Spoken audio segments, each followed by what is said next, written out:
Sam Johnston. I am the Community Events Fundraiser here at Jigsaw Cumbria's Children's Hospice in Carlisle.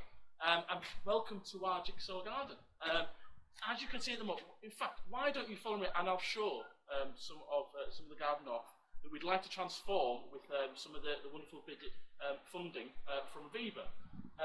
Follow me or use your mouse to follow me around. As you can see, the Jigsaw garden has been well used over the years, however it's in somewhat of a sorry state at the moment and could do with some potential invigoration, bright colours, TLC potentially.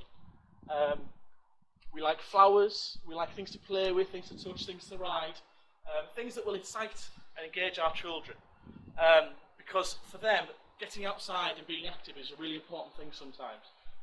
And as you can see, some of it is looking a bit drab.